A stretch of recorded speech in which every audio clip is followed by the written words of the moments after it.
Mas e como é que nós estamos hoje? As fazendas, como é que é a média americana? Então hoje o intervalo entre partos na média nas fazendas americanas é mais de 15 meses. Taxa de prenhez gira em torno de 14%. O que nós queremos 22, 23. A média nacional é 14%. Taxa de detecção de cio menos de 50%. E como mostrei antes, 26% das vacas têm um descarte voluntário por falhas reprodutivas. E o principal problema disso é que a maioria dos produtores desconhecem esses números. As contas que os técnicos fazem, os índices que os técnicos fazem nas fazendas é completamente diferente a forma com que o produtor vê.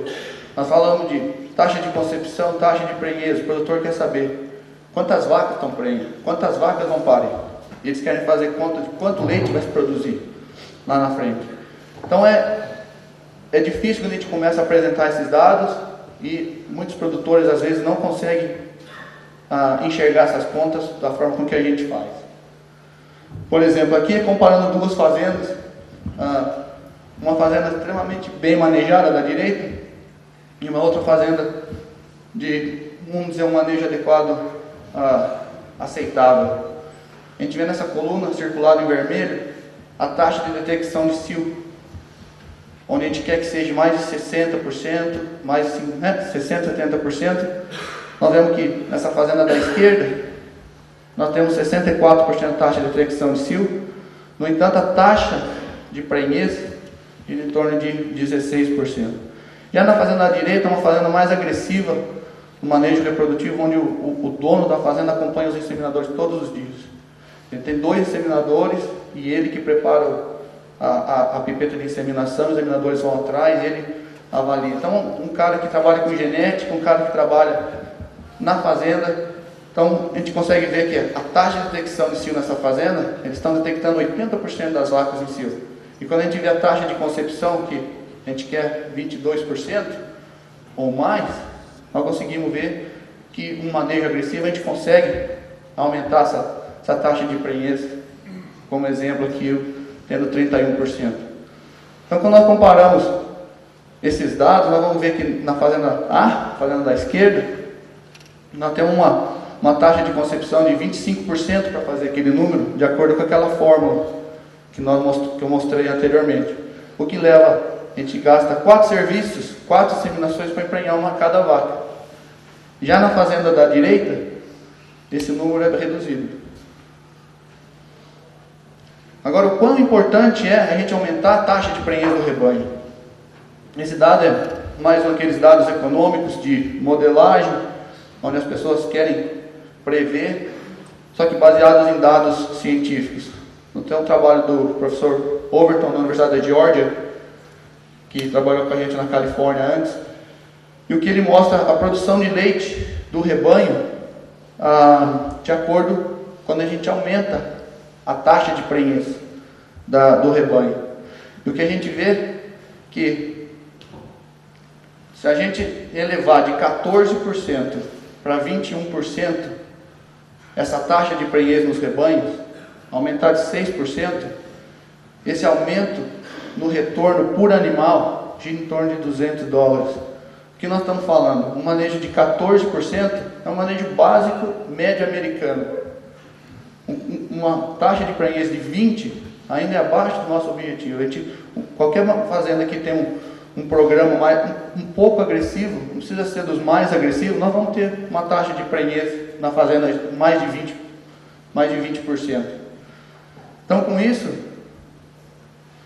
mais uma vez dizendo, quer dizer, se a gente melhorar a taxa de prenhez, nós vamos melhorar a economia da fazenda, vamos melhorar o retorno do capital que nós temos investido na fazenda. Então, como é que nós vamos melhorar a taxa de prenhez? Fica claro, a taxa de prenhez é o parâmetro é o melhor parâmetro para a gente avaliar a performance reprodutiva de um rebanho. Então, para a gente melhorar o resultado dessa forma, nós temos que mexer num dos outros 2 componentes depois do sinal de igual, ou na taxa de detecção de cio, ou na taxa de concepção. Qualquer coisa que a gente mexer ali, melhorar ou piorar, a gente vai afetar a taxa de prenhez. Então, o que nós fazemos? Então, o que pode ser feito para a gente melhorar? Então, tem 4 grupos de coisas básicas que vão afetar o sucesso do programa reprodutivo. Temos a saúde do rebanho, temos fatores intrínsecos dos animais, a inseminação e o manejo. Quando nós conseguimos achar um ótimo em todos esses tópicos, é quando nós vamos atingir os melhores parâmetros reprodutivos. Por exemplo, começando com a saúde animal, todo o manejo sanitário tem que começar com um programa sanitário. Todo manejo reprodutivo começa com um manejo sanitário.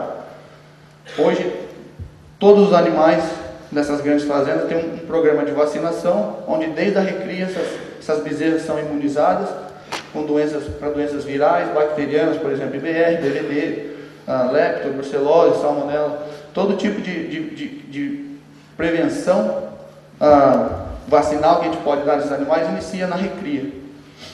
Depois que esses animais se tornam adultos, temos todos os reforços dessas vacinas, o reforço anual.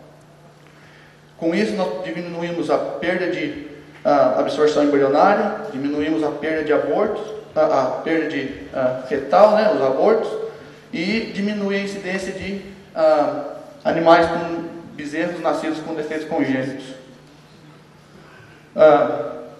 Uma outra parte da saúde animal que a gente trabalha é o período de transição entre o parto e até a primeira inseminação. Qualquer evento que ocorre na vaca que pode afetar a saúde desse animal ou a saúde uterina desse animal pode afetar os índices reprodutivos. Vai afetar a taxa de concepção ao primeiro serviço, vai afetar a taxa de prenhez, vai aumentar a mortalidade embrionária, vai aumentar a absorção. E todos esses efeitos podem se estender ao longo da lactação. Não significa que o efeito, uma vaca tem algum problema no pós-parto, só vai afetar a primeira inseminação. E a maioria dessas doenças que nós observamos no pós-parto, elas devem ser prevenidas, deve iniciar a prevenção antes do parto, no período de transição. Então, uma das principais doenças que nós vemos, e hoje temos controlado com muito sucesso, é a febre do leite. Hoje as médias de fazenda lá, nós temos animais mais ou menos 37 a 45 quilos de média de curral, fazenda de 3.500 vacas. Essas vacas têm um pico muito alto, e uma das principais é quando essas vacas, quando parem, elas parem com uma alta produção de leite, o que leva a uma maior incidência de febre do leite. E aqui é um resumo de vários trabalhos, onde animais que desenvolveram febre do leite, eles são mais suscetíveis a terem cetose, a terem mastite por coliforme, terem distocia no parto, deslocamento de abomaso, retenção de placenta e outras doenças uterinas, por exemplo, metrite pós-parto, metrite subclínica ou clínica, e ali são os índices, né? Por exemplo, como é que lê essa tabela lá que tem febre do leite, ela tem 8,9 vezes, quase 9 vezes mais chance de desenvolver cetose do que uma vaca que não desenvolveu. E por aí vai todos esses. E como que nós controlamos? Qual que é a forma de controlar essa febre do leite? De forma a minimizar o prejuízo com essas principais enfermidades que realmente afetam não só a reprodução, como a vida produtiva do animal.